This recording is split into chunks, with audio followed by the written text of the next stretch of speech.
Hello, welcome to Sugar Glider Diaries. I'm Kimberly. This is an episode of Short and Sweet where I answer one of your Sugar Glider related questions as quickly as possible.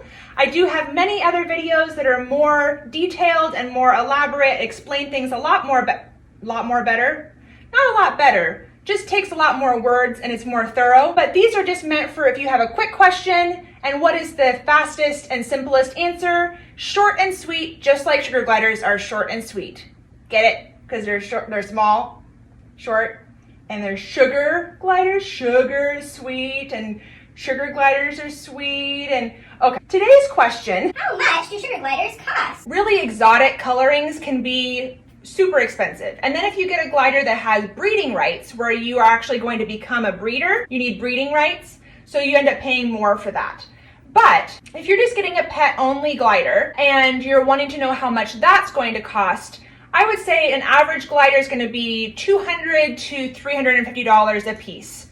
So just for round numbers, let's say $250. If you don't care about the coloring exactly, you don't have something specific in mind for that, you just want gliders.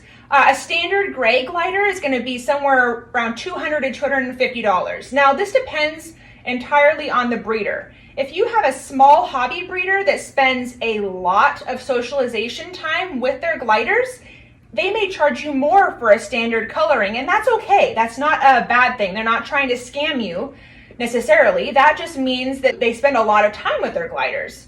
Now I have mosaics, and then Cellaluna is a cremino.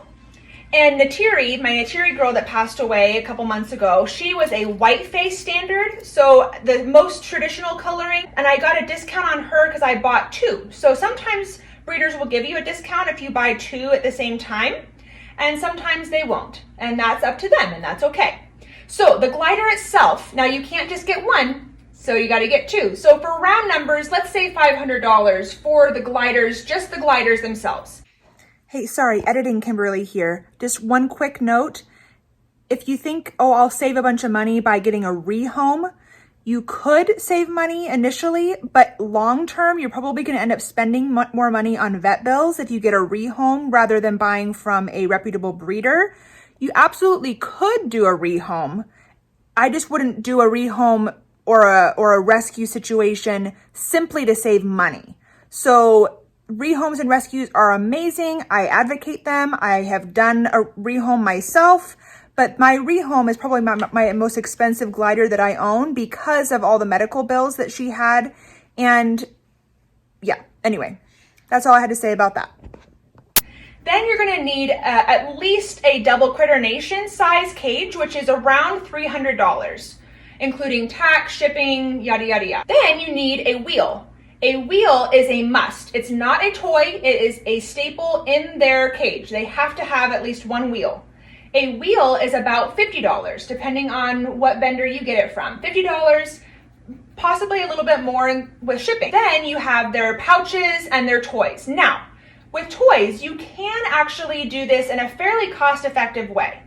Do most people do it in a cost-effective way? No, because your glider toys are really cute and really addictive and really fun to spend your money on.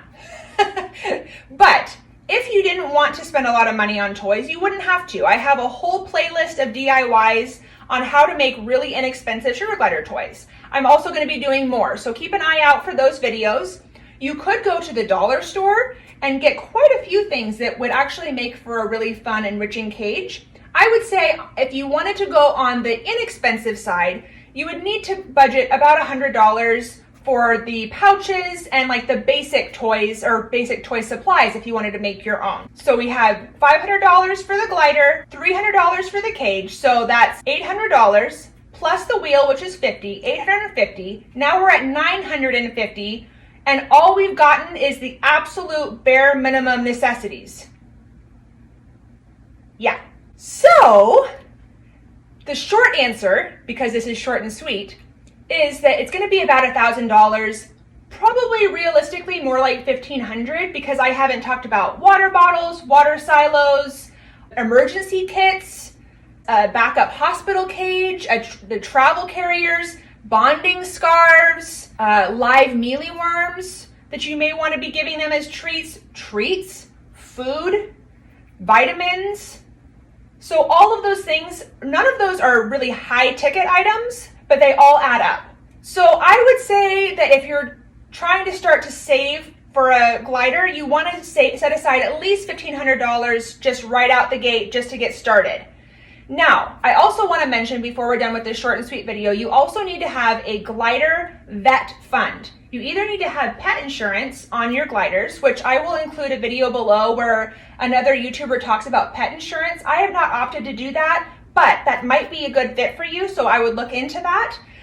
Or you need to be setting money aside each month in a special little Sugar Glider vet envelope so that when your gliders need to go to the vet, because it's not an if, it's a when your gliders need to go to the vet, you will have the money there. Please don't go into this thinking, how little money can I spend on this pet? This is not a budget-friendly pet.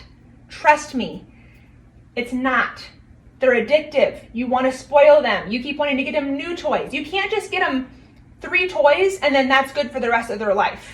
They need stimulation. They need variety. So you're either going to be constantly buying new toys or creating new toys, which all cost money. Whether it's a lot of money or not is up to you, but it's a factor. All right, that's all I had to say about that today. Thanks, have a wonderful day. Please like and subscribe. Thank you. Okay, bye.